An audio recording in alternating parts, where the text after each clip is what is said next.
喺日期2月18號，天天讚美神，禱告文。聖經經文，你哋必得加倍嘅好處，代替所受嘅羞辱；其中所得嘅喜樂，必代替所受嘅凌辱。喺境內必得加倍嘅產業，永遠之樂必歸於你哋。以賽亞書61章7節。哈利路亞，讚美主！因你係叫人心中滿足嘅主神全能者，樂意賞賜人嘅上帝。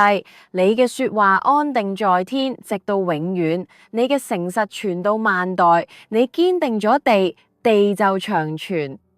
天地照你嘅安排傳到今日，萬物都係你嘅僕役，我係屬你嘅。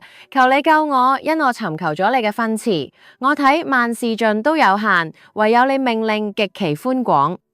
你命令常存在我心中，就叫我有智慧。你嘅言語喺我心中何等甘美，喺我口中比蜜更甜。你嘅說話係我腳前嘅燈，係我路上嘅光。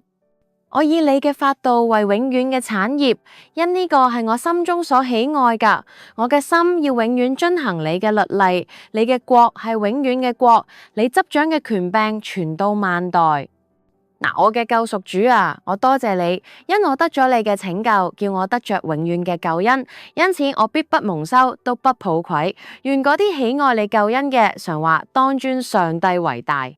係願我喺你眼前蒙恩，感謝主，奉主耶穌基督嘅名禱告，Amen。